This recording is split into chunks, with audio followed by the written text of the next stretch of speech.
Folks, welcome back to the iHealth channel, iHealth Radio, the podcaster channel, the NBC network, The Works, with a new show, a new guest, an interesting, and it's going to be a very um, nice little discussion we're going to have today with my guest because we're going to touch on biology, cell biology, physiology, metabolic health, a little bit of personal research, science. I mean, we're going to touch on all the stuff, what's going on today in the science world and everything else that touches our body. So with someone who actually does the work to help people, in this particular arena, an entrepreneur, a personal research scientist, an athlete. He's a trained cell biologist, solopreneur, freelance scientist, the works. I mean, so yeah, you can hear it, right? So with me, I have Daniel Tausan. Daniel, did I say that right?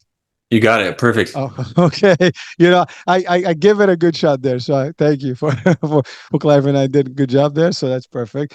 That's important. Well, Daniel, welcome to the show, man. Hey, Hurricane, it's an absolute pleasure. I'm super excited here to break down some nitty gritties of what keeps us alive, healthy, and thriving. Well, listen, we're on the health channel here, the iHealth Radio, and health is a topic that I think everybody's interested in. Um, and it's also everything affects our health, whether both mental, physical. But sometimes we know about health, through different angles, but we don't know enough about health, and we don't know enough about all the stuff that affects us.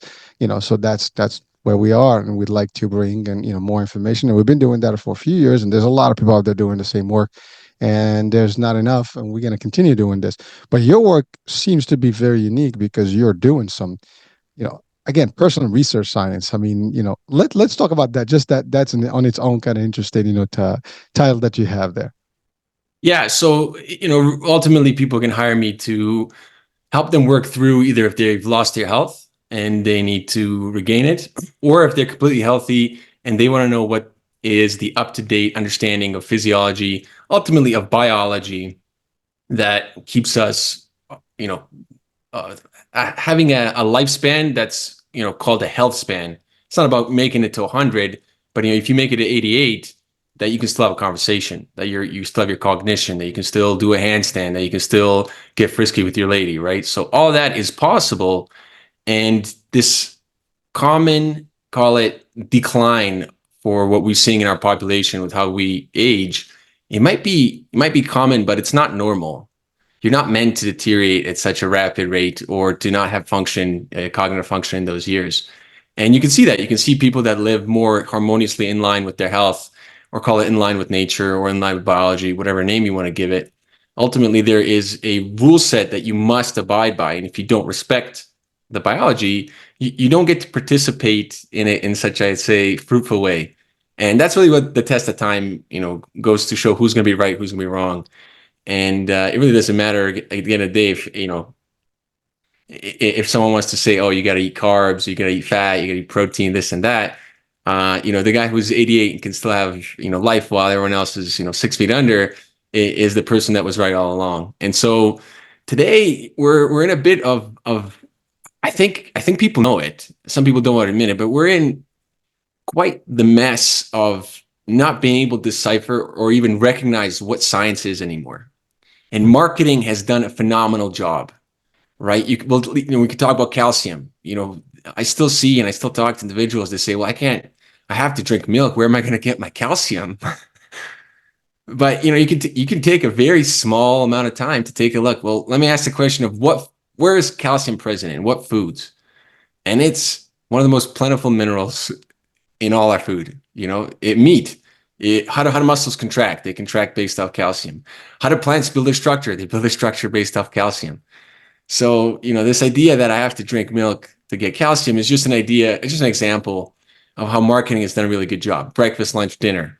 Marketing does a phenomenal job of getting you to overeat, overconsume, and probably eat the wrong things at the wrong time. And so, I started out as an athlete, and I wanted to go down the doctor route, but I realized that I wouldn't survive as a doctor. One, I asked too many questions. And I'm sorry. I ask way too many questions. And so, I wouldn't be able to turn people over. I wouldn't be able to be good in the clinic. I would spend hours with one individual trying to go deep dive and trying to make sense and tie everything together. And so, naturally, I went towards, research and science, in which I did 4 years of my PhD until COVID came, and I decided, well, I'm working with people already. People are already coming to me for help. People are already coming to me to get understanding.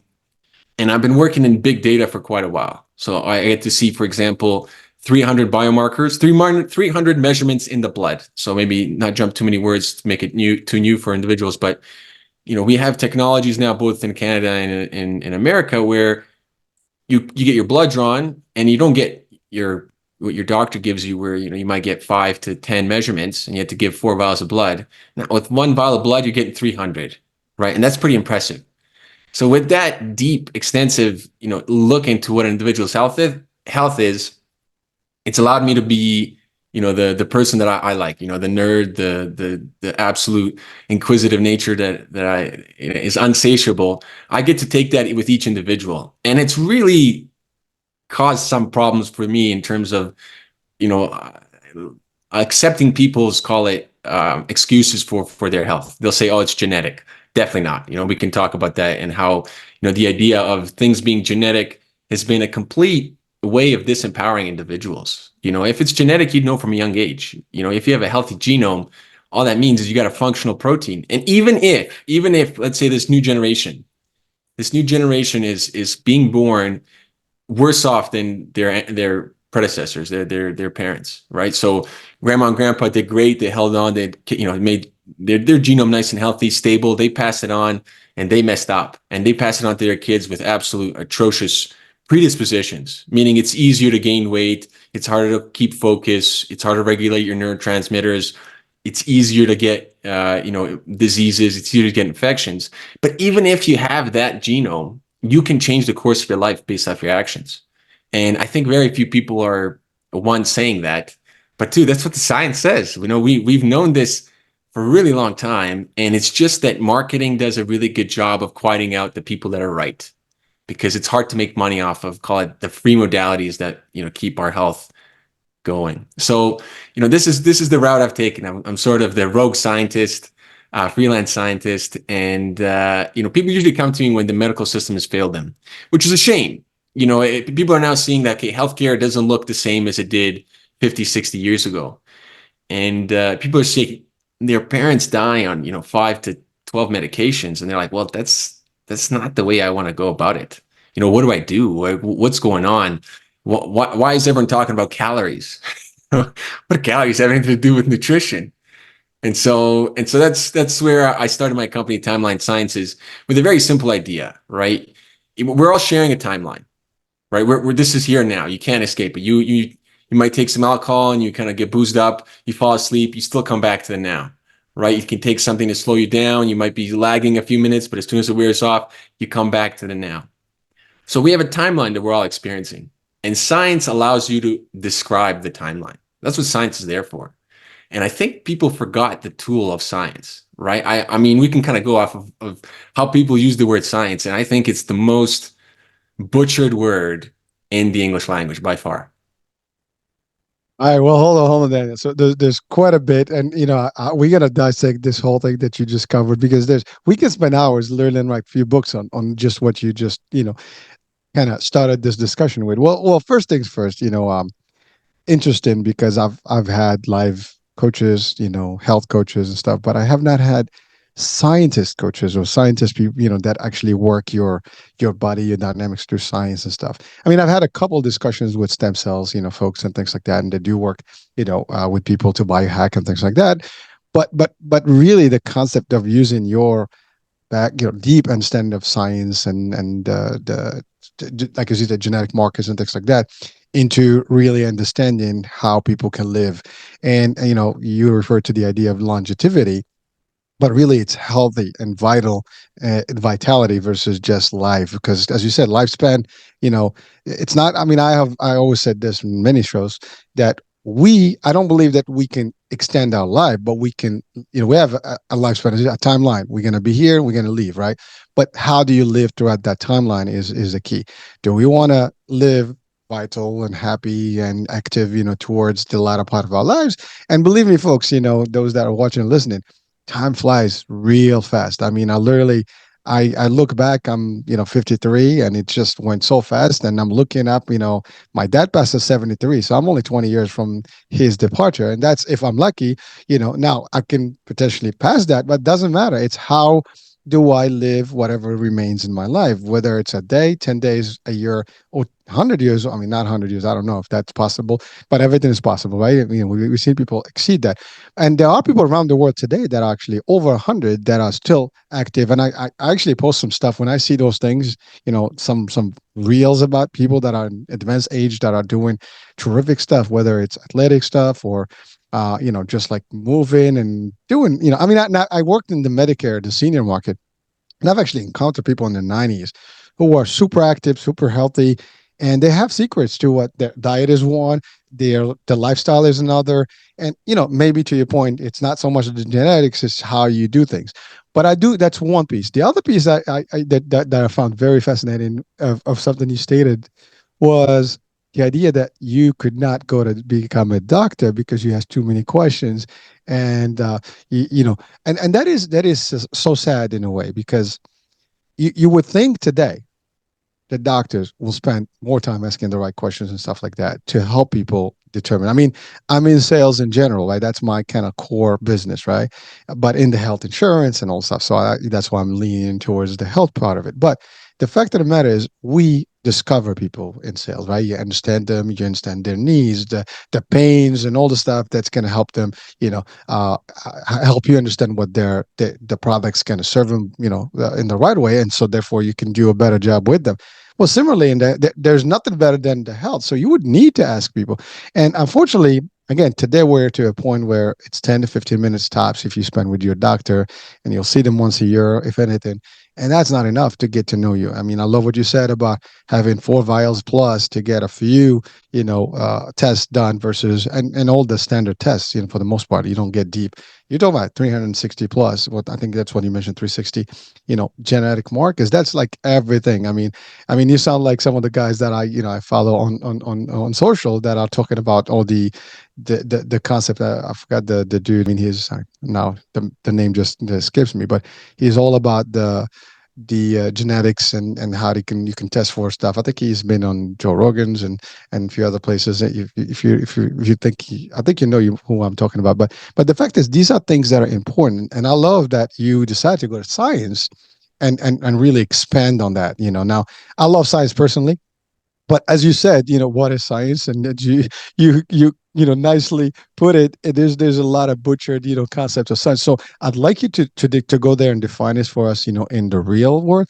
You also talked about genome, and for some, people may not know what the genome is. I mean, it's a technical term, but I think it's things with genetics. Maybe you can explain that in further details. And then the other part is, you talked about how the marketing really kind of ruins it for everything, and created, like, almost a path for everybody to think that's the correct path. And I mean, marketing is genius, right? I mean, that's what it does. It just creates suggestive ideology that actually gets into your psyche, or your subconscious, and you behave. That drives behavior, right? And so we have that as a big deal. And you're right, since you're a kid, you're being suggested things, whether it's, breakfast of the champions, what is it? Cereal, orange juice, and, some other stuff, a lot of color that is artificial, all the things that may not be good for you, but yet you bacon, all the stuff, like, and then you realize that, we might not have to eat 3 meals, 4 meals a day either, right? But yet that's when we're conditioned to those things. You're going to have the breakfast, the best meal, night, lunch. And so these are all questions. Now, all of us grew up with this, right? And more today than ever, right? And we just think that's the right way to go. But it's not really the right way, because, as you said, today we're looking at, people getting sick early, too many medications. We have, obesity all over the place. Yet it didn't happen before. Although you have opinions that say, "Oh, we're advanced in medicine, we're advanced in science, we're advanced in everything, we are living better and longer." Is that even the truth, right? And actually, I had discussion before where I was called almost like that was debunked. That's not the truth any longer. We have problems, But now having you here, I mean, I'm just gonna indulge in asking these questions and throwing this, because you're touching on these big things, right? And I think it will be perfect for audiences to at least be acquainted with the reality of things. Now, whatever they make out of this, as I always say, people, you take the information, do what you want with it, but it is real, and we have someone who is an expert at this business of science and health. So let's break down the genome and what is science today. I mean, go deep, baby. Yeah, well, I like to ask everyone, from the smartest to the most lay person that, I like to hear people's responses. So, can I ask you first, what does science mean? What does science mean to you when you hear the word science? What's the first, an Ooh. analogy that you think of? Well, I wasn't expecting that, but hey, well, to me, science is like the study of things such as biology, molecular stuff, and beyond that. I mean, it includes a lot of other areas, right? It's from human biology, anatomy to even, I mean, it can go extend to physics and other things. It's all under that umbrella. I mean, and listen, I'm not a big scientist personally, but my background was in science. I actually did register for med school and never went to it. And this was in a military, system. And so therefore I didn't want to become military, and I went to hospitality. Go figures. I don't know how that worked, but really, so I did have a early background in science and biology, and I loved it. Now, of course, in there we studied anything from anatomy, the basic biology stuff, and then cells and so on and so forth, and then we did some deep physics and a little bit of math, of course, and all this stuff. And I mean, scientists, today, I mean, they do a lot of things, right? They do research. We have them in the tobacco industry. We have them in the food industry. We have them in every single thing. They figure out things. They manipulate things. They can make things. They can create things, good or bad. And we've had them creating the atomic bomb. I mean, so well, the physicists, but I think that falls under the umbrella. I don't know if I'm right or wrong, but that's just my view. I love it. I love that response. I find the people that are farther removed from, call it the academics or from working within the field, they do almost an immaculate job of intuitively knowing what it's supposed to represent. And so, exactly like you said, it's this idea of study, and it really, in the take home message, it's a way to examine the world. If I examine the world and I do science, you can have it 100 years later and understand what I did and even replicate it. And so science is something you build on.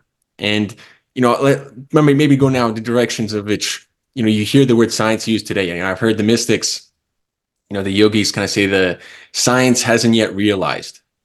And that sounds very reasonable. People can interpret what that person's meaning, but that doesn't actually have any grammatical context.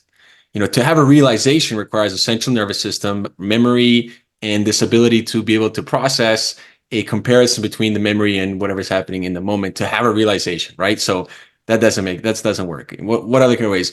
The atrocities committed in the name of science. Unless there's a guy named Science, I assure you, all the atrocities were done by human beings that had a callous disregard for life, not by science. Science had absolutely nothing to do with it. It was just a tool and the methods they used to get to that. Let me think of another one here. One I can get behind, and I've heard recently is "I am science." And I'm like, okay, it's getting closer to what I would think you're having the right way of having fun with it, because you're living evidence. Like, you are the possibility of showing what can happen in this reality, right? And one of the worst things that I've heard recently, and it's become somewhat almost like a mantra for people when they don't understand context or they're not comfortable with questions, they'll say, well, I trust the science. The whole point of science is to take trust out of the equation. Right? The science is supposed to give you knowing and you knowing within a context, right? Like, we believe that the universe is 13.8 billion years old based off light expansion, yada yada yada. It's not that it's guaranteed 13.8 billion, but based off of this type of model, this is our estimate.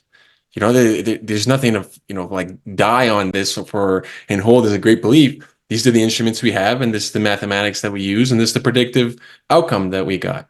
And so that is really the nitty gritty of science, and where you can get so much confusion, because you can take science into three, call it big ideas, three pillars, right? You need to have an observation. That's first and foremost. From whatever you observe, let's use your eyes. You observe something, then you have a detection system. Your eyes are a detection system. You don't want to use your eyes, you want to use your ears. Okay, great. We can build technology today to replicate the function of the eye, function of the ear. And so once you have an observation, it gives you a knowledge base. Now, if you do this portion of science wrong, you're done. There's no moving forward. And if you can't recognize if someone's conning you or lying or marketing, you won't be able to ask the right question of, hey, what did you detect? How did you detect it? How do you know this? These are very easy questions. And they're always the same questions. People think like, oh, you need to have it written. No, the question only changes with the technology and the very specifics of what the individual is doing.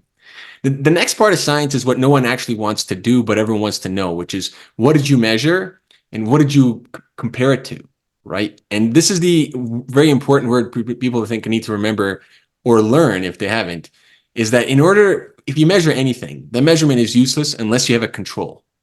So I take a measure in myself. Great. I think I know myself. But unless I have someone to compare it to, I have no idea what the meaning of that measurement is. Is it super high? Is it low? Is it medium? Is it average? Does it mean anything? And so comparison is the means by which you can gain insight into something. And comparing two things that aren't meant to be compared is the bread and butter to how to do poor quality science. Now, there's an argument to be made whether if you don't compare properly, maybe you just didn't do science at all. You're just, you just have a bunch of boards. You never built even a frame house. You never really, sure, you have the parts of a car, but you didn't put them together. There's no car there. There's just parts. And so when you do this, when you have this, measurement and you have a control, you get to something which is called evidence, testable evidence. In science, I think many people have said the words, it is evidence-based knowledge. And I'm like, that is really good. You really hit the nail in the coffin of summarizing a big part of science and recognizing that it has these three areas. Because if you go and you go to your forest, your local forest, and every year you say, these are the mushrooms that grow in my forest. That's good enough for science. You've done the observation and you put down knowledge for the rest of us. Now someone else can go in, pick up those mushrooms and start making spore prints. Okay, you're doing some kind of measurement. You've moved on to the next step.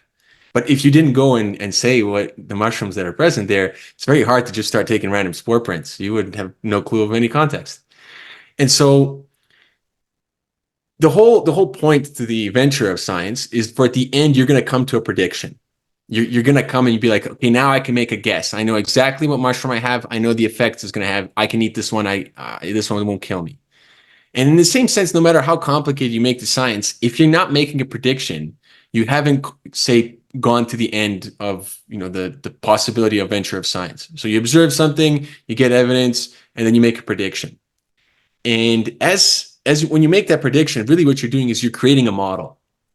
And this is where I see that the people that are really deep in the field of science have sort of lost this understanding of what they're doing. They'll make arguments like if you don't have a hypothesis that, you're not doing science. But hypothesis is part of experimental design. And it's actually quite a poor way of doing an experiment. And it is propagated by way of research grants and funding and the way that a lot of science is structured. But as we've really pushed the boundaries recently, Human Genome Project is a great example. What was the hypothesis to the Human Genome Project? Oh, that there's a genome? It isn't. There's a question, right? So you can frame your experiment in a hypothesis, which is going to make you really restricted in what you're looking at, which can cause for a lot of artifacts within research. It can cause a lot of bias in what you're looking for. Or you can set up your experiment so that you are asking a question and then you're gathering as much information you can from what you've set up as far as what you can measure as an outcome. So let's take example for caffeine. You can say caffeine increases blood pressure as my hypothesis, and then you go test it against a null. And that's it. If you find that that's true or not true. Or you can say, what is the effect of caffeine on blood pressure? I'm leaving the question open-ended. Now we can take a look at different demographics. Now we can make sense of like, wait a minute, it's not 100%. Sometimes it goes up. For some individuals, there's actually a blood pressure drop. And for a certain percentage, it stays in the middle. You can investigate further. And so the average individual has absolutely no clue the nonsense that goes on within the scientific community. Right? I did my stem cell biology and I studied a very particular stem cell called the mesenchymal stem cell. It's a very popular stem cell. It's located throughout the entire body. It's located on blood vessels. It's part of the regenerative response. And it's also present in the umbilical cord, which is, a lot of it, interest today in like, can you harvest those stem cells and then use those for different things? And the amount of things that were completely wrong when I was trying to do my work, I was trying to set up a protocol, I was trying to isolate them, and I was trying to investigate, their function in the liver using fancy, call it next generation technology where I can get a transcriptome, meaning every single part of the genome that's actually being used. And, you know, maybe I'm going a little too specific there, but It's all good. um, yeah. Hopefully that it's not, there's a biology, there's a dogma in biology, there's a DNA, there's RNA, and then there's protein, and that's really sort of the bread and butter to it. But the stem cell itself, it was unbelievable how many things were just completely wrong. Like it's just incorrect, and it stood incorrect for so long that people were teaching it in their classrooms 10 years later. So this idea that a mesenchymal stem cell can become a muscle cell, it cannot. It can definitely 100% guaranteed it does not become a muscle cell. You know that the muscle cell only comes from a cell called a satellite cell. So the stem cell for muscle is called a satellite cell. The mesenchymal stem cell cannot become muscle, yet you can see how it's propagated wrong for a really long time. And so if in that field, somewhere the estimates about 50 to 60% of science can't be replicated. And that's by a publication, one of the biggest journals that's been put forward saying the issue with reproducing science. But within mesenchymal stem cells, oh my goodness, you're looking at 80% of the stuff was completely like incoherent or just fully wrong. And people would still publish on it years later, even though information has come out to say on the contrary. And so, this is something that's quite outside the grasp of the average individual. That says, I trust the science, not knowing that, well, what science are you looking at? If you can't evaluate the science, shouldn't you go trust the person who's communicating the science to you? And I think there's a massive disconnect there. So, this idea of a genome, I think, is very important for people to understand. So when you pull blood, you're not looking at genetic markers, you're looking at blood markers, which are far superior to your health than looking at your genome. So when you're born, you have a genome. When you die, you have the exact same genome. It didn't change. How you use that genome throughout life is everything. And it doesn't tell me at age 35, at age 55, at age 70 what you should be doing because it's static. The genome, the way that you look at it. There's now other ways of looking at the genome, and there's one called the Horvath clock, which is very interesting. It doesn't look at the sequence of the genome, but rather it looks at how does the genome look like? Is it full of soot called methylation, or is it not? And if it's not, then it gives you a younger age, and if it is, you're an older age. But you still have the power to reverse some of that. And so the genome, you can think of the genome like an instrument. It's like a guitar. A human being is a guitar. Every single human being is a guitar, but how you play that guitar, you get a different human being. A dog is a violin. An elephant's a piano. You can think of the genome is represented like an instrument. And if there is a problem, there's a problem with the instrument, there is no life. Right? You simply do not survive. So the studying genetics has really showcased that the vast majority of the genome, if you knock out the gene, the creature doesn't come into fruition. And if you knock out certain genes, you recognize right away what the problem is. They have a malformed heart. They have one eye. A cyclops is real. A cyclops can be born, but it doesn't survive very long. And so why is that the case? It's because at one point in time, there was some cells that needed to separate into two eyes, and you targeted it with a chemical from a flower. And that chemical stopped the separation of the eyes. And so there's nothing wrong with the genome. The genome is pristine, but you weren't able to use it properly. So you didn't play your instrument very, call it harmoniously, in the most important critical times, which is when you're young. Right? When you're an adult, you can get away with a lot of things. But if you destroy your pool of stem cells, you're kind of done for, right? Like there's no coming back. No magic therapy is going to do you justice. This idea of stem cells being implanted in you until someone figures out how to have the stem cell stick and replace, and you get the new stem cell, there'll be more than a Nobel Prize for that. That person might actually never see the light of day because that type of advance would be absolutely astronomical for human society. So the genome is the exact same in every single cell of our body. You just have one genome. That's really cool. But yet you have over 200 different cells. Eyeballs, you have, skin, tongue, intestines, heart, liver, lungs, spleen, gonads, glands. It's unbelievable how many cells we have. But yet one genome is used in order to make all of them. And I think that's something that's very important for people to know, because the genome has been promised to be the the savior for human health. It's been touted as going to really change, revolutionize health. It's revolutionized technology to study biology, but it really hasn't translated into the health of the individual. Like the way that I can make sense of 360, 500 sometimes people that give me their blood, proteins and metabolites, is that genetics was a part in order to help create the infrastructure and the databases and technology, so that's even possible for you to be able to recognize what those 300 proteins and metabolites are. So though the genome has been kind of a disappointment in terms of health, it's been astronomical in terms of technology and furthering our understanding. So much so that it gives us incredible confidence today when you present some type of information. It's very easy and very quickly to get to a point whether you're just off to lunch, it makes absolutely no sense, or you're close to something, because there's databases that they're biological databases that share information. And these databases are phenomenal for mankind, right? They're open source and they give repository information in which now gives every single person absolutely everything they need in order to take charge of their health and make the best decisions. And I don't blame doctors. I've spent my time. I got to help at UBC Dr. Giroudi, who's the anatomist for the UBC Med. I got to hang out with Dr. Giroudi and assist him in teaching med students, anatomy. And it is not an easy, straightforward road to be a doctor. You're really taxed for making sure someone doesn't die, and you're going to be hard pressed if you're a doctor that's trying to change people's lives in terms of what they should and shouldn't be doing. It's not your place to tell them. If someone wants to sit at home on their computer and play video games all day, or if someone wants to, eat and drink, the stuff that's clearly causing them a problem, like it's not your place as a doctor to be like, no, you can't do this. It's your place as a doctor to be like, here's what you need in order to stay alive for a little longer. And there's a nice, I think, very nice medium. And if people understand that's what the doctor can do for you, really the medicine, the drugs that are available are, hey, you messed up somewhere. Here's a safeguard that we have today that we never had before. But unfortunately, people are using drugs as food, right? They go and they get a drug and they're like, now I'll take this drug for the rest of my life, instead of coming to and a realization that I am living in a way in which is going against something that's clearly telling me I have to stop.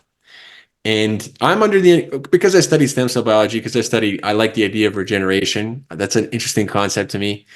I'm under the impression that if you made it to an adult, then you have everything that you need in terms of a repository of powers, call it genes, in order to rectify and put yourself on a course of complete health and vitality. We're set up to do so. Our immune system is unbelievably difficult to get through, and you have to actively inhibit it in order for something to get through it.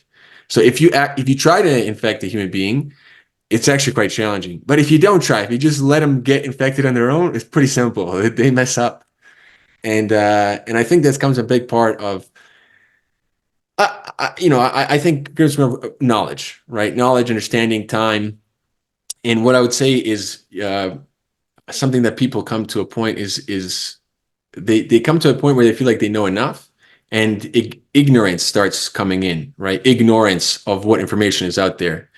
And I see a lot of individuals. They'll, for example, a wife will ask for me to talk to the husband. That the husband is under very weird impressions of what allergies are. And it's like, well, my doctor said this is what allergies are. And, well, it's hard to convince that individual otherwise until they see different, until they experience different. And that's very reasonable, right? Like you can only believe things until it comes into your experience, life experience. And this is where, feeling and what people actually have as emotions are absolutely vital to their health. Whoever told them it wasn't, I completely bamboozled them, because science only backs and reaffirms the fact that emotions are absolutely key and critical to your health. And that's something we see in the centurions. We see in the centurions incredible, call it, understanding of how to have that feedback from their emotions. So, it's not that they don't get angry, but when they get angry, they are quite in tune with what makes them angry. It's kind of, they laugh at themselves for being angered by, another individual, or for something, small, by a dog or some noise. And they have an incredible resilience in that aspect of they don't just let the emotion go by or suppress it. They use it. And so, I'm kind of gone off here, but this is sort of the what we call a conglomerate of what science has sort of become today. It's become almost a replacement for people's call it lack of religion that they've put in their life, and they simply say, "Ah, science will figure it out," like some kind of fairy godmother. And the genome is incredibly complex and very fascinating, but it's not the answer for most people's health when they're like, "Hey, what kind of testing should I get?" The testing they should almost always look for is something that's very functional and to the present moment, something that's going to be dynamic with what they're doing. And a blood test, a very fancy blood test, even one that gives you 30, 40, 50 biomarkers is very good because any one biomarker can lead you astray, right? Cholesterol is a good example of how you can convince people that their health is in jeopardy when it's not. There's some other things that are more priority or more pressing for them to take into account than, some elevated cholesterol. Woo! All right. So that was quite a bit of real science. I mean, true stuff, and I'm listening to you, and there's a few things that you highlighted big. First, I love the analogy that, as you said, the genome is just instruments, that are unique for different creatures or species. So we're humans, we have one type, and animals will have a different, so it depends on the species. You know, and it has this genetic coding. I mean, it's like maybe I'll my analogy would be, at least to my understanding, maybe like binary code, that's created for the computer, space, right, cyber, and it's the same binary code, but it's written different ways, to design different things. And we have so much stuff now with it, including AI and all these things, and there's no limit to what you can do. Maybe am I getting the picture correct there? Yeah, well, it's binary, but think of instead of 0 to 1, it's 0 to 3. So there's four, which just allows for more information to be put Oh, in a smaller amount of space. Yeah, which means we're more advanced than whatever we created. So that's yeah. that's a good way to think about it, right? I mean, I mean, depends on the level of belief here. If we believe in a higher, being or creator, well, ultimately we were created in the best shape and the best, algorithm, if you want to, call it that, right? But so that's a good thing, right? But I love what you said about the concept of how science has been, portrayed, right, and also been kind of almost promoted, because there is a fact that research is funded, education is funded, and the people that fund these things may have, I would say, ultra motives or alternate motives, or hidden motives, of maybe profitable, outcomes, whatever that industry is. So I mean, whether it's the food, the pharma, all these things. I mean, so they're all under the scheme of the, well, I'm not gonna call it scheme, under the umbrella of science in a way, but it's to their own interest, right? Everybody goes into their interest, and so as you said, things are being taught that are like 10 years in, that are all wrong, because that's how the way it was taught. And then the research was funded accordingly. So there is, and a good example you just mentioned, well, cholesterol, right? Is we've been talked about, told many years, that, oh my God, for at least originally in the early, I guess, 40s, 50s, whatever, cholesterol was like cool. I mean, I remember when I was a kid, you watched, the bodybuilders, they got, seven, eight, a whole a dozen of yolks, and they just, gobbled that stuff, right? And then you were like, all of a sudden, you can't have yolk. It's bad for you. It's gonna elevate your cholesterol, and you're gonna die of heart disease, and blah blah. And then it changed the dynamics. So now egg whites only, became the stuff, right? So it kind of shifted to that way. Yet, now more than ever, I hear it's like almost a revert of that whole theory or hypothesis, as you said, that no, actually yolk is where it's happening, right? Red meat is what's happening, as you mentioned earlier about the calcium. So it's changing and shifting back to some of the basics, because there are more researchers, scientists that are kind of almost defining it, in a better way, or declining that whole ideology that's existed for a couple of decades, because it did serve a purpose. And the people that did the research, they did the research in a particular format. I mean, if you work for my entity, and my entity wants to do certain things, like, I mean, a good example, let's talk about food, right? You know, we're gonna put a lot of sugar and stuff because it's gonna stimulate the good brain stuff, and therefore people are gonna get excited. And you know what?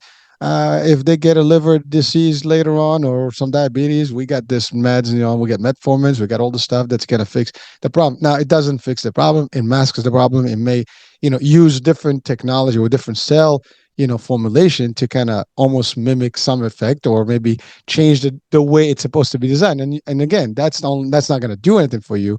It's really just, and that's the problem today, is we treat the symptoms but not the source. And so understanding what the source is, you talked about the methylating, stuff. I mean, if you go back to those things, you probably can actually reverse things and change things to the better. And that's actually a good wave coming up now in discussion all over the world about how you can do these things. And there is real science, behind it, and research. But again, I love what you said, that science has been given almost a blanket definition. Different people look at it. We trust the science, or we trust the process. But you're right. Also, science is only a tool for the people that are behind it. So you're a scientist, and there's another scientist. One can go for life, one can go for death. I mean, literally, you can create poison, you can create, nerve gas, you can create bad things that can destroy people instantly, or you can create all the stuff that can solve life and help life, and vitality, and so on and so forth. So it all depends, like everything else, right? You have a tool, someone can use it, to write, someone can use it to stab. A pen. I mean, just an example, right? I mean, if you look at it at that way, like, what the hell, Hurricane is talking about, but that's a fact, right? I'm into martial arts. We believe that everything can be a weapon, right?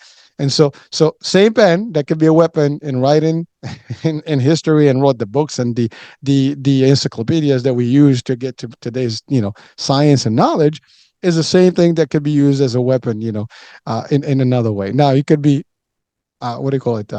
Metaphorical, kind of concept, where it's, a pen that can kill you with words, stuff, but it can also physical. But so these are the things. So we live in a world that is very, I would say, contradictory today.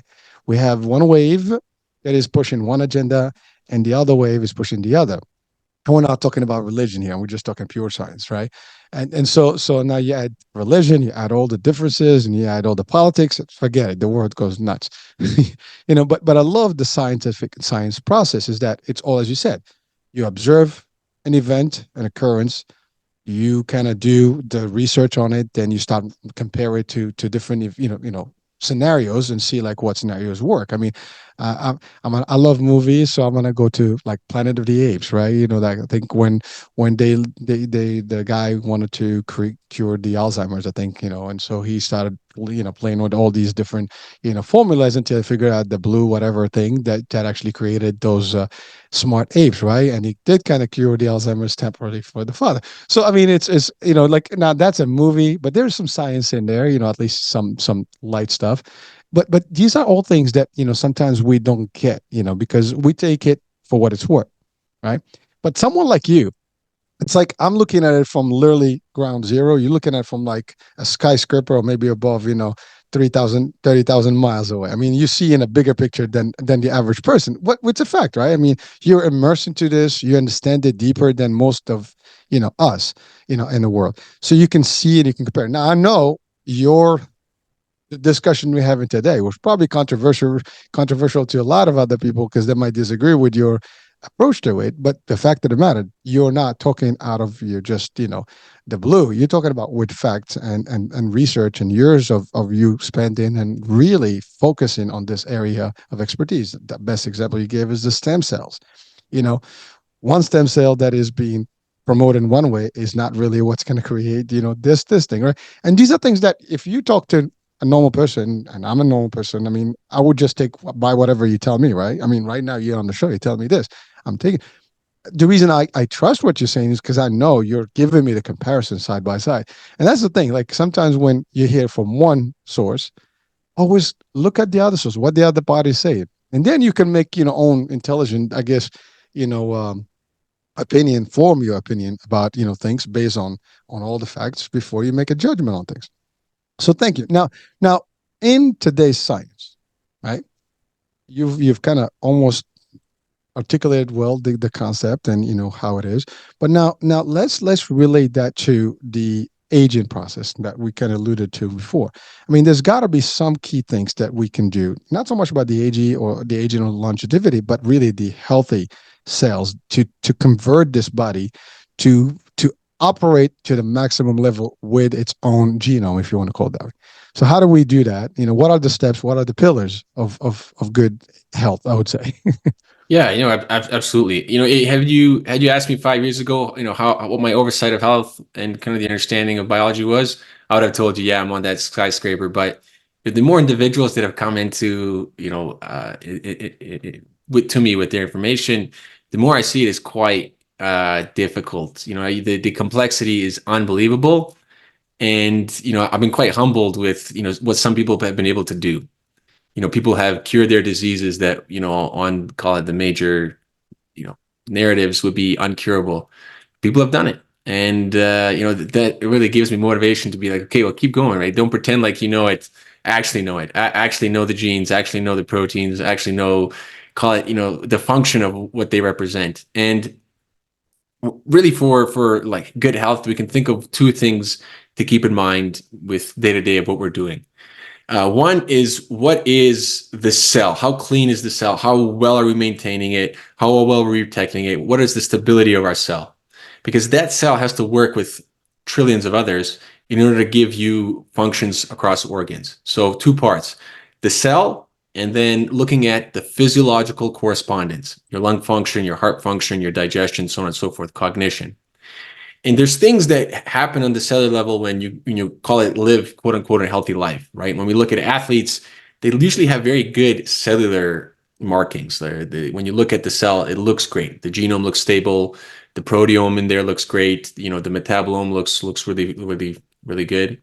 But athletes tend to have earlier death than a lot of, call it, the average individual that's not plagued by disease, and they'll die with some kind of sudden cardiovascular or a stroke. They'll die from those events. And so they did a good job of doing hey, keep my cell in top shape. They did a very bad job of saying, hey, these cells need to cooperate with the function, because an athlete pushes themselves for quite a number of years. Their heart becomes very, very strong pump, but then they falter and they might pick up bad habits, and their heart is still really strong, but their blood vessels will weaken, their blood will thicken, and then you're going to have an event where the pipes simply can't hold the liquid that's inside, and the event happens, right? The damage happens. And so this is the thing if you want it to live long. One, you have to take care of the cell, and two, you have to take care of physiology. So all the things that I would kind of suggest here forward are doing both. They're taking care of both. And there's no particular order here to kind of jump at it, but the first and foremost is like the abuse of food. We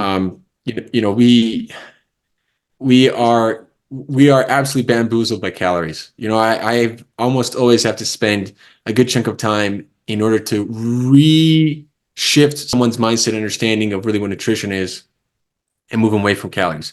Calories are on every single food packaging, yet they have nothing to do with nutrition, right? Calories is how much heat energy you'll get if you burn this thing in a bomb calorimeter. That's where you get calories from. However, it doesn't tell you if this thing is going to provide you any nutriment. Is it going to nourish your body? Is it going to support your brain? Is it going to do anything for your liver? Is it going to help your intestines? Is it going to provide your heart with the energy it needs? Is it going to hijack your metabolism? So who cares if it has like low calories if it completely ruins your metabolism? And so this is something in which I really separate into two very simple ideas. One, calories, if you understand them, and some people that are nutritionists that I've worked with, they have a phenomenal understanding of calories, and I can get them to the concept of macronutrients. And macronutrients are this idea of fat, carbohydrate, and protein. And this is a terrible way to structure, scientifically speaking, the complexity of how the body uses the nutrients for, call it, the way we sustain ourselves. And the reason why it's a really poor way is because fats don't belong as a macronutrient. If you wanted to say the macronutrient, really what they were getting at with that concept is what part of food, when you eat it, goes into directly conversion of energy. And that's the idea of a calorie, is you're getting energy, quote unquote, from it, right? Without going too much into the molecular details and the names of them, is the idea that calories supposed to equate energy, but you have to have this constant understanding of bioavailability. I eat something, do I even have the enzymes necessary to pull that in? And people will think that this is a very simple notion, but you take a can of tuna, and I guarantee you, you're not getting the calories from that. If you don't eat beans and you eat half a pound of beans, I guarantee you that you did not digest completely your beans. You need to work with what you're eating. You need to change the enzyme expression so that you can properly absorb those aspects of nutrition within the bean. So fat If you want to say fat as a macronutrient, really what should have been said is triglyceride, right? The particular portion that's used for going from fat into energy. And the reason why that, because fat is probably the most complicated of the molecules. And it's very complicated because you use fat. What is your brain? If you hold a brain, what is it? It's primarily fat. But right, so you have to eat something that's going to become that, the substance, the composition of what you are. This is the idea of nourishment. And so your omegas, people I'm sure have heard the idea of I got 3. omegas. Mm-hmm. Yeah, omega-3 by far most important, right? So I think very few people know that why omega-3 is important is because we have the enzyme machinery to go from omega-3, 6, 9, but we cannot go backwards. We don't have those enzymes. And so there's an issue if you eat too much 6 and not 3 because it's going to cause lots of inflammation, right? And I'll get to this idea of inflammation here in a second, but it pretty much it pools in a metabolic portion. It doesn't be able to get processed, and then it spills over into areas where you don't want it. And omega-3 is phenomenal because you use it in your brain, you use it in your cells. Like every single one of our cells likes to have omega-3 as part of it, part of the membranes, part of the signaling. It's also used by the immune system as an anti-inflammatory, meaning it is used by the immune system like a control lever, right? So this is another thing that we need within our nourishment is we need, call it regulators, foremen, right? When you eat something like omegas, it acts as a regulator for inflammation. It keeps your immune system in check. But if you're over consuming, in a very simple way, you're overburdening your liver and it's spilling over into your blood, it's spilling over into your lymph. That's why you have allergies. That's why you have issues with hyperreactivity. It's because you have overburdened your detoxification systems. And it's just that simple. So this is the idea of nutrition. Here, very simple, is that one, you eat things for calories, very simple today. And then the very hard thing is that you're eating for nourishment. And the nourishment part is quite complicated because unless you're interested to spend time with, what is, call it the fabric of life, the molecules of life, it's not going to make sense to you, right? Omega-3 is one way. Another one, for example, is vitamin A. If there's a reason to watch out for eating too many egg yolks, it's not the cholesterol, it's vitamin A. It's because it's high in vitamin A. And you can't have an exorbitant amount of vitamin A because it'll, again, toxify you. And, we can go down the list. Choline. Choline is absolutely critical for us to ingest. I think very few people have ever heard of that. I say these things more to bring people's attention of how big the conversation actually is and to give them understanding that you need to come and participate to the conversation, right? It's interesting to participate in conversation. There's nothing scary about it. These are just, it's like picking up objects. The molecular world is confusing because a few people like to play this game of I know more than you. And so they like to almost belittle and feel superior. I'm not anything. My whole goal here on the planet is to simplify things as simple as possible so everyone can come to the table. And when we do, we can then move forward. I can learn more from you if you have just a good understanding of that these things aren't so, call it, out of reach, And so like coming back to what's taking care of the cell.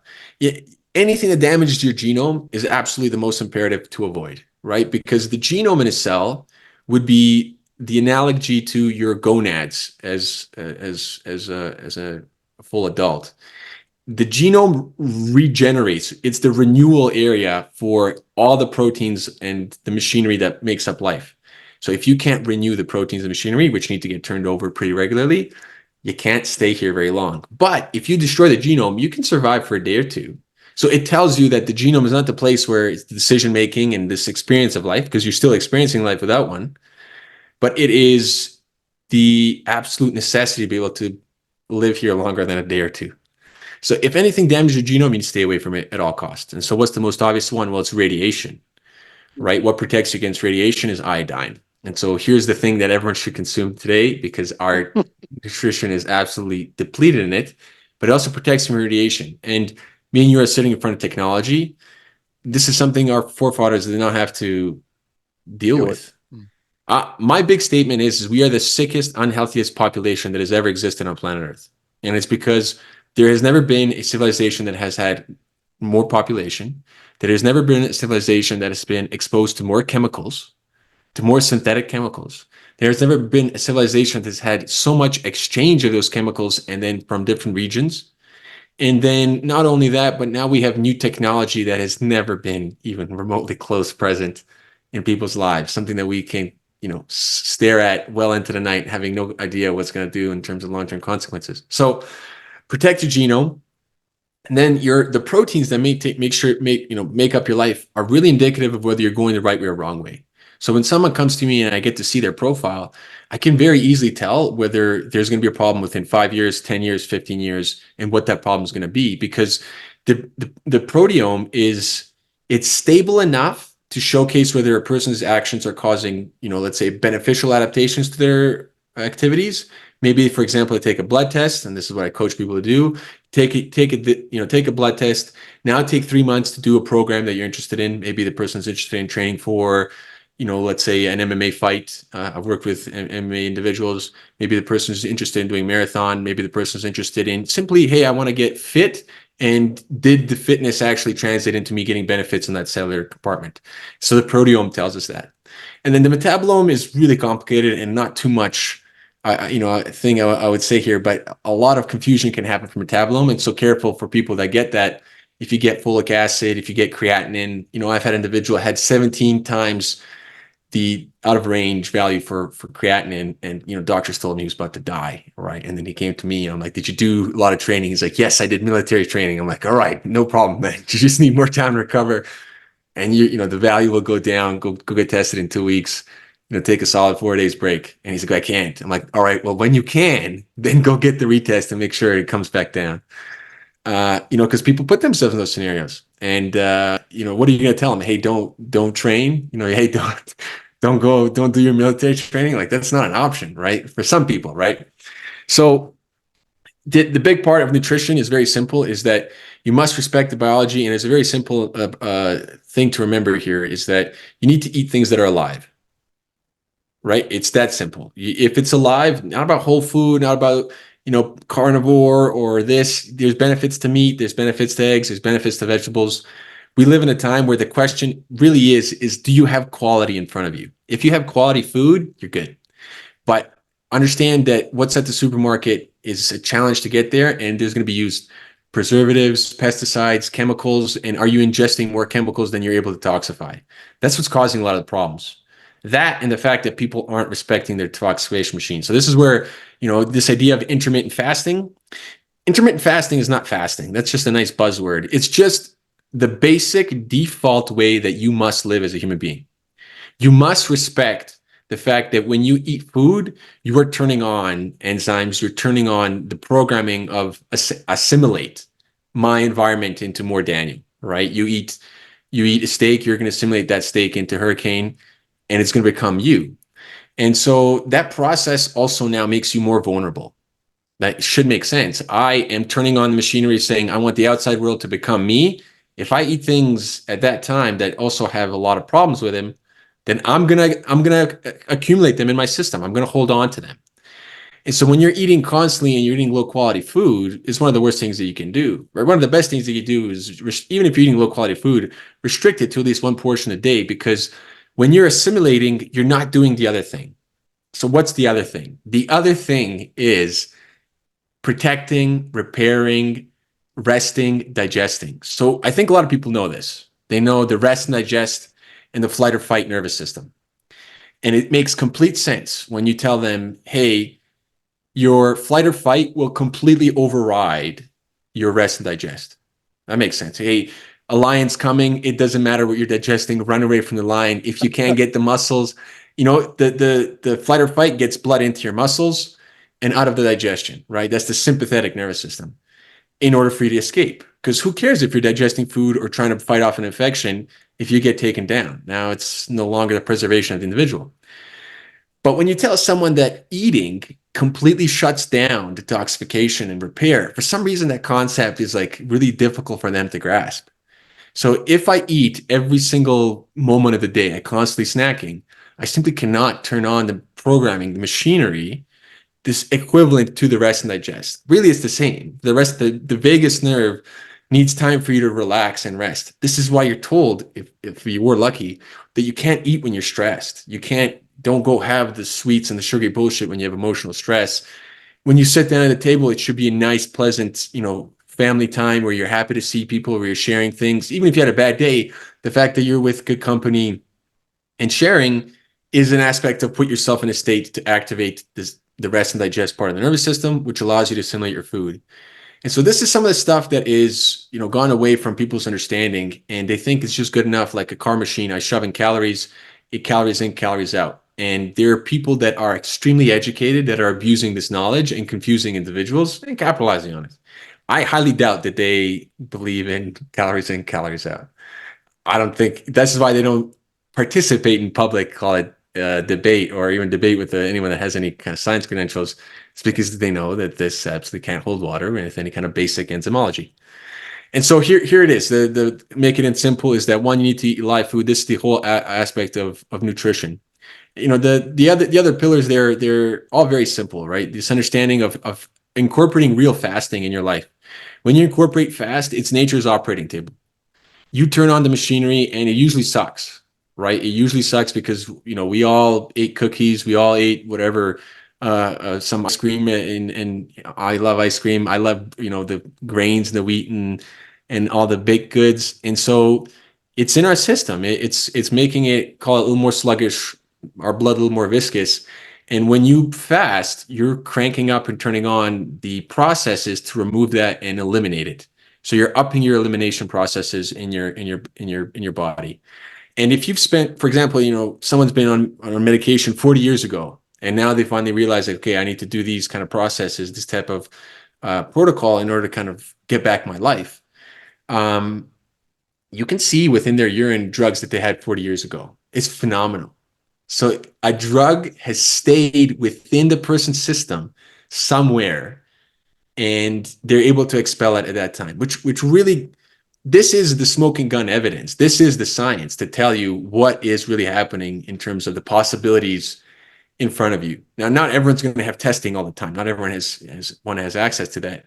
But understanding that this is really where the leading edge information is telling you is, I think, something important for people to get. This is why I think it's great for us to have this conversation so people understand really where the boundaries are. And I think, a lot of the doctors I speak to find it useful to know that, oh crap, like, these are some of the possibilities. This is the data that's come out. And we have a very important thing of understanding that fasting is key. Any culture that's practiced fasting has these centurions within their culture. The next part is sleeping, and call it, naps. People take naps during the day seem to have, a better health span and lifespan.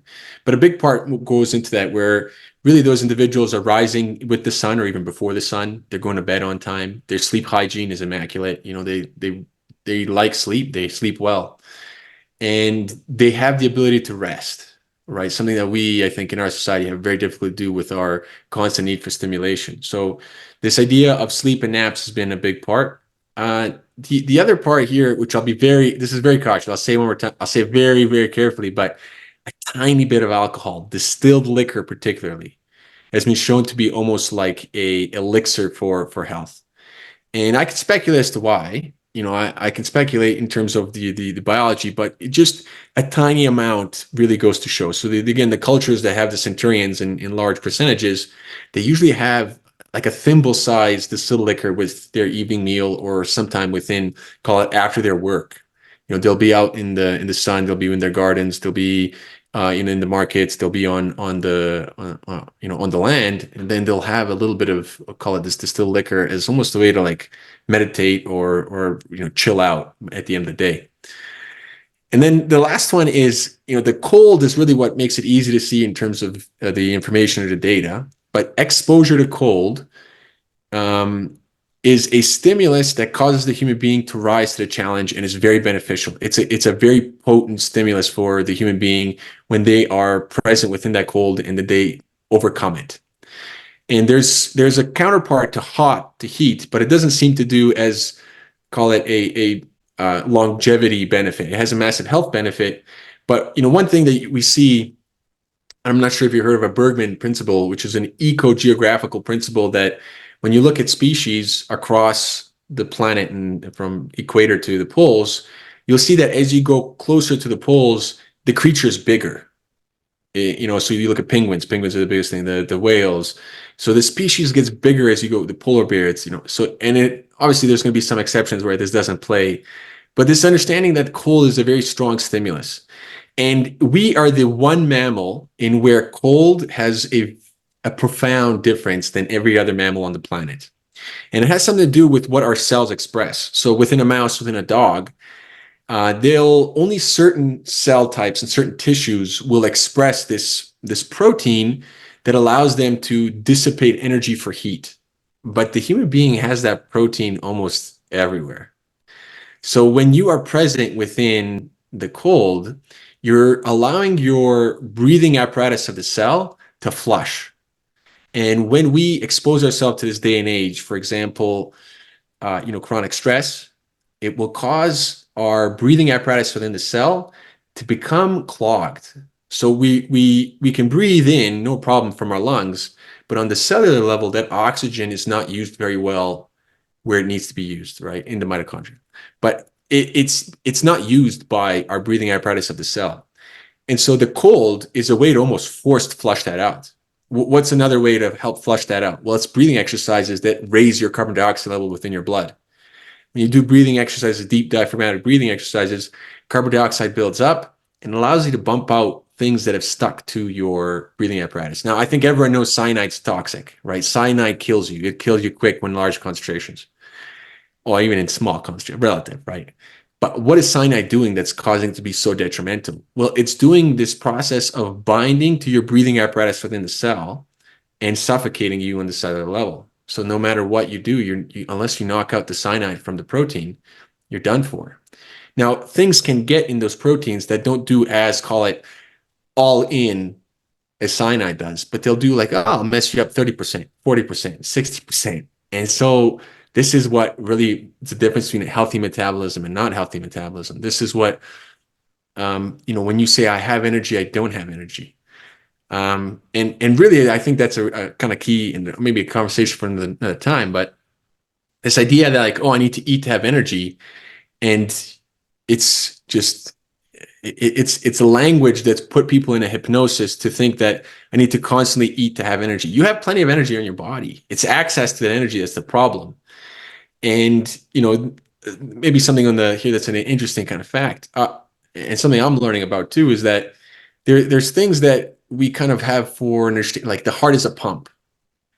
The heart actually doesn't pump. Here's something very specific, super nuanced. The heart actually vortexes blood. So it doesn't. It's not like a river flowing through arteries. It's actually spinning against each other, almost like in this helical pattern. And so what happens when your blood's thick and it's not spinning so, call it, intricately like it is for somebody else? Well, the person feels awful. You can see that when the blood is not vortexed and it's just moving through in this kind of, call it, flowing fashion, they have no energy. They have no motivation. So how much of what we're experiencing these things is even remotely close to what we're saying with our language? And I've come to see that very few people are saying anything with any merit.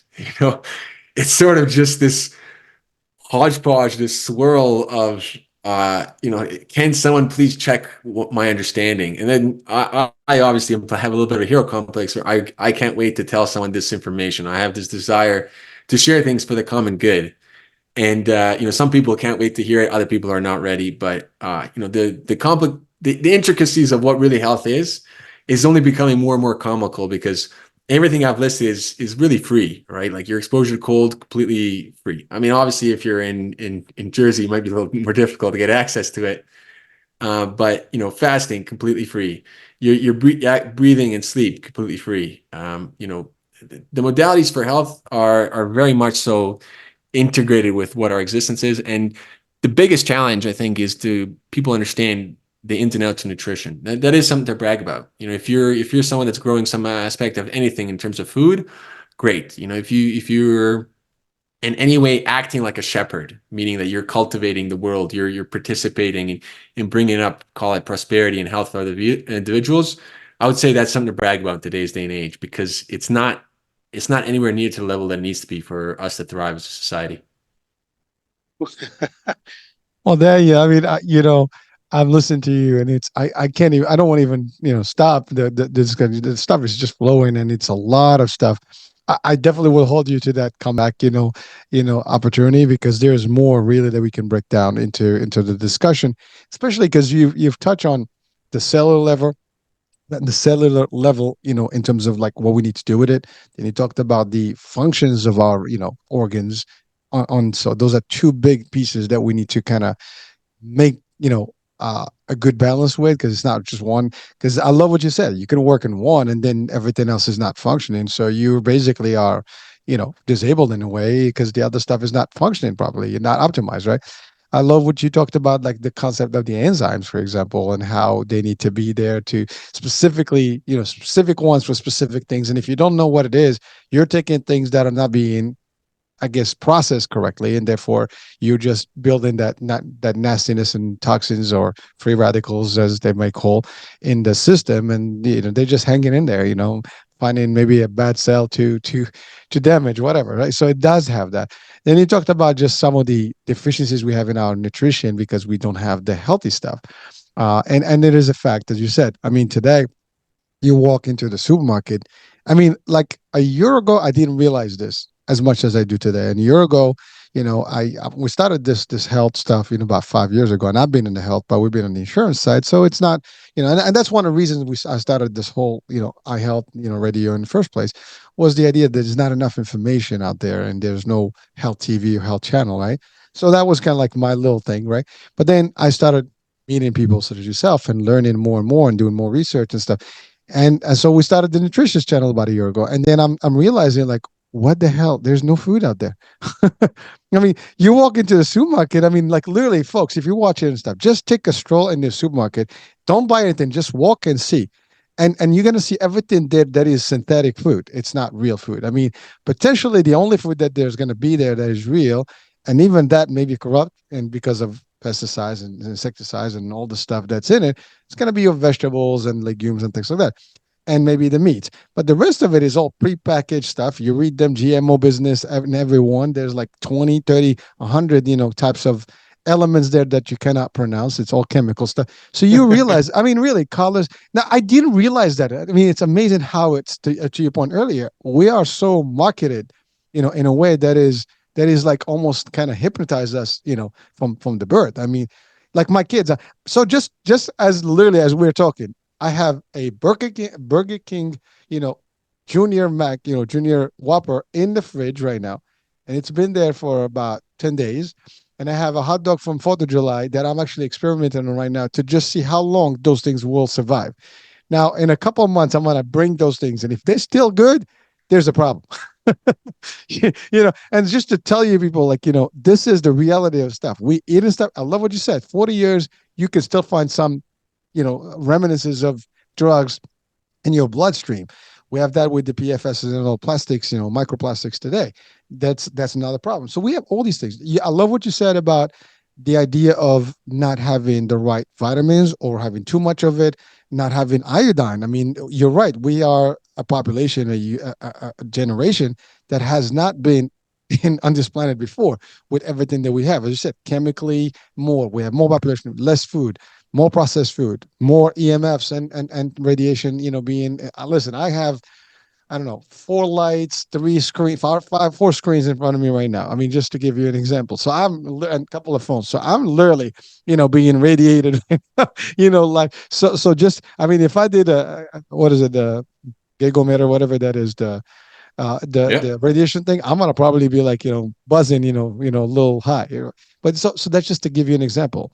Love what you. Iodine will protect you. So no, like know when there's nuclear meltdowns in different parts of the planet, their protocol was give iodine to the entire population in schools, in hospices. It was just accessible iodine, and it prevented people from having, call it, fallout radiation. So iodine works.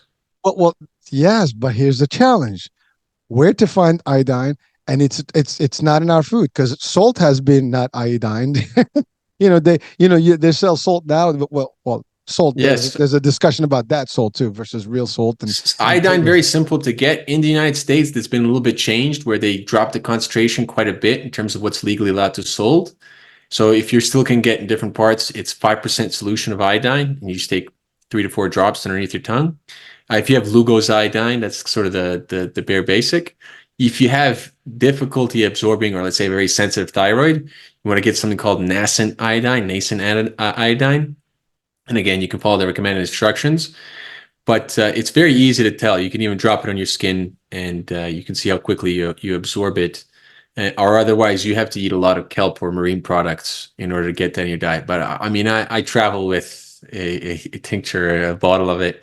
It used to be quite simple to get, and so the idea that it's not difficult always raises my suspicions as to why that's the case, why it was safe for over 100 years, and only recently now it's kind of been call it changed or barred to buy those things. And I've been tracking from the States and for Canada a lot of the stuff that they're attempting to pull off the shelves and make it prescription only, right? I know in America it's been quite call it a legal battleground of keeping things available.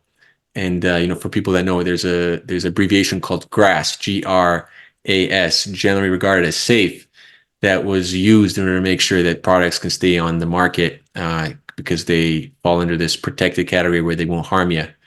And if it gets that label, then it's very hard for call it the big pharma to have its tendrils and take it off the shelves. So iodine, I think, very very easy to get. You look for your pharmacy, ask them for not glucose iodine, ask them for 5% solution, and if not, you can order it to your door from online. Well, so as we have that note there, so does that mean people can just get it and just have it? Maybe every once a week they just drop a couple just to kind of cleanse their radioactive exposure, or is it the daily thing? I mean, I know we're not doing Yeah, if prescription. you're gonna go for an X-ray, like for example, you take 4 drops, right? You can see within a week right away. If for example, if you take too much, you'll have a heart rate, you'll have heat flashes. You'll know that you had too much. Something like iodine, you have to be very call it small amount, consistent. Your body doesn't like to see minerals in general at high concentrations. It needs to see them slowly over prolonged periods of time. So even like 3 drops a day is you're completely fine there. I haven't seen any individual have any issues with 3 to 4 drops with even a 2% or 5% solution. Well, Daniel, so just saying that just confirms the idea that we all are so deficient is not even funny, and we're so radioactive is not even funny. So I think we all should have a recommended, you know, uh, supplementation of iodine on a day-to-day basis to actually be able to do the stuff. Now, just on that same note, you talked about the omegas and how our brain is needs that omega 3 specifically, and how we need to have that. And again, we're not having enough of that because fish is being recommended as not healthy because we have high mercuries, and that's another problem, right? We have all these I guess Yeah, so metal. for omega 3, my favorite sources would be chia, hemp. Hmm. Now, the fish that are phenomenal, actually, the best fish for omegas are going to be the really small fish, the anchovies, the sardines, the Oh, herring. my favorite. And excellent, yeah. And then salmon is actually quite spectacular because it is low mercury but high omegas, right? So it's quite the special fish. Not every fish is going to be super high mercury. Tuna is decently high in mercury. Mackerel, those are the fish that are higher in mercury. And you do have to be careful with the farm stuff because they have quite a skewed profile of the fat present in them. So the farm stuff is actually probably worse for you than eating the chia or the hemp.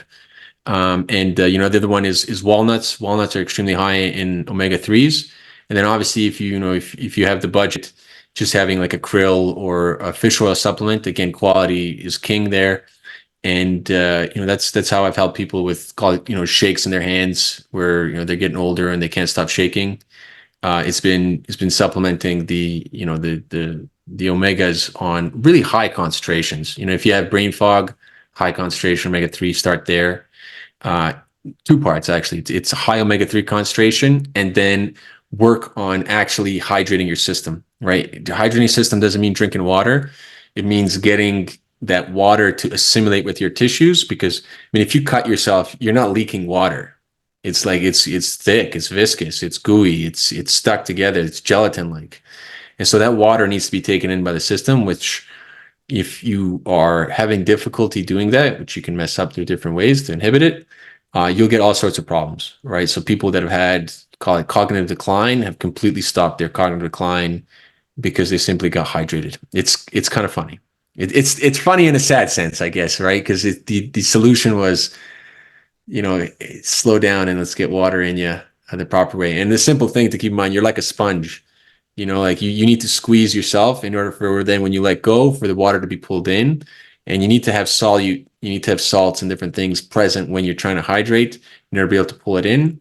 If you're drinking water and then going to the can, to urinate it all out within a couple minutes, you're not able to pull that water into your system. And one of the biggest culprits that's going to keep us dehydrated, I drink it, but it's coffee, right? So that's one thing that we over caffeinate, and then it dehydrates us quite enormously. Thank you for you giving us quite a bit of tips here, and that's I love it. Well, the other thing that you mentioned something, a couple of more big ones was the fasting and the ability to allow the body to kind of detox because we had so much stuff that comes in. I love what you said that the flight, the fight or flight mode that the body has, because to your point, I mean, there is an old saying you can't eat and go swim, right? That kind of thing because your body is going to be focused on ingestion as opposed to like your muscle, and we need the opposite, right? Unless you see a shark, maybe that will convert. It's not going to work that way, right? Then you talked about like really good habits of sleeping early, waking up before the sunlight, sunrise, which will be also getting exposure to red lights and early, light. So you got all the stuff. So you're talking about all these standard, really, and it's backed by true science and research here because you do this work, and I love what you said about the fasting specifically because intermittent fasting is the hip thing, that's been going. We've talked about it in a few shows.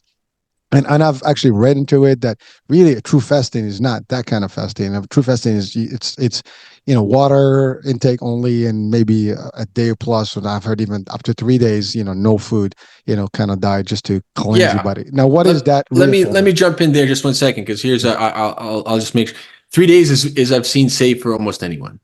As soon as you start going longer than 3 days, I think you should talk to someone that's very knowledgeable because it is dependent upon what you consumed the majority, that how you should then deal with those next subsequent days. And so what I mean by that is that if you're a heavy meat eater, there's a certain way that when you come off the fast, that's important. If you eat other things, if you're a heavy vegetarian and you come off your diet, there's ways to be able to break your fast. And this idea of quickly rushing to bring nutrients back in, that's not really what we're talking about here. What we're talking about is the fact that the person will start eliminating waste that's very specific to them. And you don't want to introduce something to your system, one, that's going to pull the waste back in, two, that's going to do even worse, maybe react with the waste and cause a reaction within your stomach that's going to cause, let's say, a large amount of acidity to rise or your immune system to react. So 3 days safe for anyone. 24 hours, that's phenomenal. That's a real fast. So if you're eating one meal a day every day at 5 o'clock, you've incorporated fasting in your life that will take you, call it, to the best anvil to respect your cell biology, respect the cells, genome, the proteome. It does it quite well, the once a day. The other thing that people have done, and they do quite often, is alternate day eating. One day they'll eat 2 meals, next day they eat none. That's fasting. So intermittent fasting, I think, is a nice buzzword, but you're not fasting. Well, thank you. I mean, it's just by personal experience. I mean, I do observe Ramadan as a religious, piece, and some people they will eat 3, 4 meals in Ramadan just like a normal day.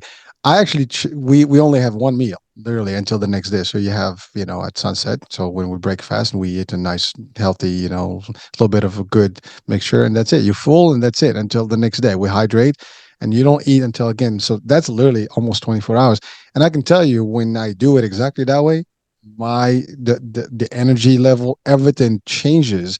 And I'm not, this is not, we're not talking religion. I'm just talking about the pure medical piece of it. And I've experienced this year after year. And before when I was younger, we ate all the time. Then I realized, like I didn't need to eat all that stuff because it was just like, and that's the other thing. People keep gaining weight in that same period. I'm like, that's because they just overeating and we eat a lot of sweets and stuff. So we changed our diet a few years back in terms of like just having a little light stuff with salads and everything, a little bit of a mixture of all the good stuff you need. And then that's it. And then the next day you're actually good. You the first couple of days you feel a little hunger, and then after that your body is adjusted. You don't even feel anymore. You're not in a bad mood. You're not anything. You're good to go. So it does work, and so I love what you said. I mean, at least 24 hours, everybody can do it. And that, by the way, it's not. There's other religions that observe similar, 24-hour kind of span, and so it works. I mean, I think in Judaism they do have an actual day where they do exactly 24 hours. So that's actually practiced also, in there, and I'm sure they can relate to our experience here. And so we can go to a lot of cultures do it just before, outside of religion too. So it makes a difference in terms of people. So I can actually, relate to that myself as part of my experience. So I One love, thing I found here, I'll just say I think you'll yeah, appreciate is when I started doing this deep dive, what I found was all the holy men in every single culture. So from Christianity, Judaism to Islam, even within call it the Taoism, the Hinduism, Native American, every single one has the exact same process of where they will fast for up to 4 days before they have their communion with God. And to me, it's actually fascinating that that's sort of the commonality when someone wants to connect with the higher power, is that they go through this fasting process. Whether you want to take the other aspects of, like you said, religion, this and that. What I'm kind of emphasizing is that all the holy men, all the holy individuals, whether women doing too, they didn't get written down in history like the men did, but everyone did the process of engaging in this, in this fasting, and it's, I think, integral with how we're supposed to live on the planet. When you want to actually have your brain be able to receive, call it the possibility, the ideas, the infinite, call it potential, it's very hard to do when you're constantly in a state of, call it activity from the food that you're eating. Quieting the system down allows you to rest, allows you to turn on what I would say your antenna to then start receiving information. And the information is the name of the game. That's why everyone's here for. We want to transform our consciousness, right? We want to transform what we are and become something even greater. it's funny you said that because our tagline is time to evolve, and our motto is enrich your mind and soar beyond limits. So we're aligned, baby. Enlighten, educate, inspire, and motivate is really our catch here. So our mission, but really, it is powerful stuff, and I love what you said about this. I mean, I definitely want to come back so we can talk more in terms of details. But I do have one question about, you mentioned the blood test, and like the full spectrum, marker stuff. Now, where can someone access that? Can they use it through you, or do they have to do it somewhere else? How does that work? What's the best way to go about Yeah, there's tests I can recommend individuals. So in Canada, there's one called Molecular U. It's very fancy. You get about 300 measurements. In the States, there's a lot more options. You literally order the kit to your door. Some of them are as simple as you'll go to your nearest clinic, they'll draw your blood and they'll ship it to the laboratory accordingly, and they'll give you their own results and whatnot. I provide the additional analysis, I provide insight, and I provide connecting it for individuals to the other aspects of their life. Keep in mind that when a company has these algorithms, they function on liability and they function on trying to keep things as, call it, as middle of the road as possible. And they have a certain understanding of it. I bring my background. I bring the background of examining each of those biomarkers in three ways. In terms of risk, I think it's very boring for most people. If I say you have 40% increased chance of arthritis, that doesn't mean anything to you, right? For the vast majority of people, I don't talk to them in terms of risk. I'll say, hey, your metabolism is shifted towards diabetes. Let's address it. The risk is not so much, let's say, useful for the individual. It also doesn't really make any contextual sense in biology too, but that's aside. The other way is in terms of biological age. Biological age is very intuitive. Hey, you're in your 50s, but you have blood of a 30-year-old. Awesome, man. Whatever you're doing great. Let's talk about what you're doing. Let's see if we can fine tune that, keep that blood in that regard. And so biological age is very intuitive, but it's also very noisy. You have to keep in mind that the biological age, so again, you're trying to do a comparison, a proper comparison, and there is no real comparison to you. You are the only you on the planet. And the best thing you can compare to is the previous you, and that's about it. But we still have to do some type of best guess. And the reason I say this is I have, for example, a 91-year-old with Alzheimer's, and his blood looks awful, absolutely atrocious, yet he's alive longer than a lot of people that have very clean blood. So keep that in mind. The biological age is a good estimate. None of it is, call it like smoking gun, guaranteed it's going to be the exact showcase. But again, things work with in certain contexts. Understanding that is important. This again, what I bring to the table is quieting down some of those fears that people will say, "Oh, you're a risk for cancer."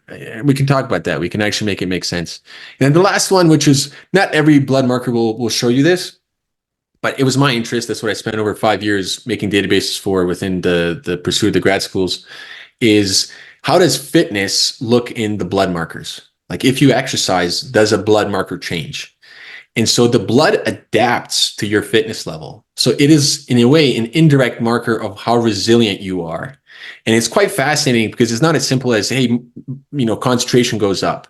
Some things go down, some things go up, some things move within ratios. And to me, that part has been, some of the most interesting things I can share with individuals, because I can tell them, hey, you have a phenomenal adaptation to what you've done. And it looks like you have a resilient system that can deal with an incredible amount of abuse, but don't abuse yourself. And so I was the guy that did I did a lot of exercise. I played national team water polo, I did all that. And I really pushed my body in ways in which I shouldn't have, and I got sick lots of times until I started realizing how to take care of myself, realize how to cleanse myself, realize how to build myself up. And there's smart ways to go about doing the things that can cause us damage, right? Like if you want to, I'm not saying everyone needs to live like a monk. By God means no. When it's time to party, I would love for you to go have fun and party, but to know how to do it in such a way where you can come on next day still feeling like $1 million, right? And there are definitely ways to do that if you know what's going on with you and what you're allowed to do in terms of cheating and moving within your biology. So blood tests in America, 10X is one of the ones I have caught the most experience with, and it's the one that I generally recommend. 10X Health Systems, it gives you a good spread. It gives a good spread so that even though if one marker is kind of like saying something, there's other markers there that can help us either confirm that that marker is a problem or be like, nah, that's okay. Hey, that's maybe your variation. Go get a test again with 6 months or a year, and then let's keep this an eye on it. Are there ways to address it? Let's try it, and then let's come back to it. And really, it's keeping people off of prescription drugs. This is so sort of like, maybe we're not going to get this big sponsors because we're saying this, but I'm for people using drugs when they need to, when they've messed up, to get them back to a good state. But you don't want to take drugs for the rest of your life in order to be able to sustain yourself. I think that's only going to call it a loss of life, loss of experience. And the blood tests are a good way, I would try to say, is get them before you're sick. And this is a paradigm that is not shifted yet within our culture, right? It's usually get it when you're sick, and all it tells you is that you're sick, right? Well, Danny, it's funny because I think we've moved from preventative and being proactive and preemptive to just reactive when it's already too late. And as you said, you're sick. Obviously, you got to do it. It's got to show that you're already sick. You know that you're sick. You got the symptoms, and that's why you're seeking help. So if we start doing this in preventative mode, then I think that's all it goes. So this whole exercise here is to know what's the picture before and after, and what you can do to prevent the future and stuff. I love what you said about the biological age, because it might even prove the idea that we have a life that we're going to live no matter what, so good or bad and healthy. So that goes with that religious views of anyone out there, that yeah, we all have a predicted time span that we're going to live, but the difference is how do we live it, as we stated earlier. This would work well. Now, there is a question that always going to come to mind: how expensive is a test? I mean, because insurance may not be always picking up something like this because it's elective. Is it affordable? And that's one. And the other question is really, how can people connect with you so they can actually work with you to determine a path for a better vital life? Yeah. For molecular U, I believe it's, if you wanted to get the big comprehensive test, it's around 600 Canadian dollars. For the 10X Health Systems, I think it's around 300, 400. I can't exactly remember off the cuff. Obviously, they change pricing, they change products in terms of what they offer, entry and whatnot. It might even be as low as 200 American dollars. And so, it might sound expensive, but it's actually astronomically cheap, right? From the prices that it used to be with a decade ago. These tests and the amount of information you get is quite high. Insurance companies, depending on which company you're with and what kind of package you have, they will pay for it. but it usually has to come at a doctor's recommendation. How you navigate that, I think you would do better to tell people than I would. I Yeah. simply do the science side of things, less so of the the logistics of it. That is a monster all of its own. And if you want to connect with me, the easiest way is go to the website Timeline Sciences, and you can contact me directly. If you like the socials, I'm on X. If you message me directly, I will respond to you with an inquiry. Even if you just have a simple question like, hey, can you answer me this? And I'm very affordable. If you want to have a conversation, I charge 180 Canadian, and that's just to have a conversation. If you'd like me to do work, it's all dependent on how much work you're asking me to do, and they'll be pricing anywhere between usually a couple hundred up to $5,000. Usually is the name of the game. If you bring me, for example, genetics, urine, blood, your performance metrics. This is some individuals that can do this, and they ask me to package it all together. That takes a week's time to do the work. And so keep in mind that a doctor doesn't have the ability off the cuff to tell you all these things. It takes hours to be able to use the information, what's available in databases, incorporate your health history, your life history, your decisions, in order to actually come out with an analysis that's personalized. Listen, it's incredible, but I mean, I think health is wealth, as we always hear, right? It might be the most important, you know, investment in our lives to know what's going on with us and either prevent any future damage and even sometimes reverse, because if you work it correctly and you have the right stuff, because we talked about, and again, that's why I want to have you back, just to talk about, we talked about macro foods and calories versus now and what nutriments and nutrients you will have. All that stuff is fascinating, and it's on its own, but really the work you do can transform people's lives. And as you said, if someone is sick, they need the medication. I get that.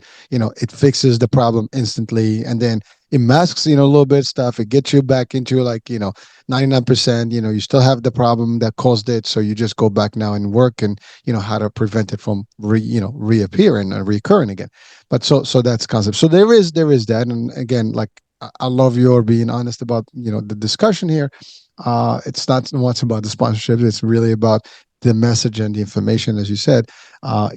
There's always people that would buy, and love the discussion. And there's some people that think that this is not going to be, pro our mission here, but that's okay. Our mission is to help people and guide them and educate them, right? So Daniel, I mean, I know we've exceeded an hour, but it was worth every second of it, and we can talk another hour. I mean, there's more for of you that you can share with us, and I know your time is valuable as well. So we're going to end today's show, but definitely with hopefully an opportunity to bring you back, folks. You do go to timelinesciences.com, check out Daniel's work, and certainly connect with him if you feel that you need to do something. If you know someone who you love that can use the help at any age, actually, I think it could still be an opportunity. At least live the vitality that you need and have less problems, less pain, and potentially prevent some stuff. There's a lot of preventative stuff that if you, I guess, not ignore it and you catch it along early, you don't have to go through the ordeal of dealing with the pain and with suffering and the cost that can come with it. As they say, if you don't make time and money for your health, you're going to make time and money for your sickness, right? So it's just that kind of thing, right? So we don't want that. Daniel, any last words of wisdom for today's show? I would tell people that most important thing is to get in touch and tune up your language. Right, that mental aspect is absolutely the first and foremost part of health. Obviously, your social structure is integral, but knowing the language that you're using is access to the life that you're going to live. Anything that happens in the physical is a consequence of something that happened in the mental.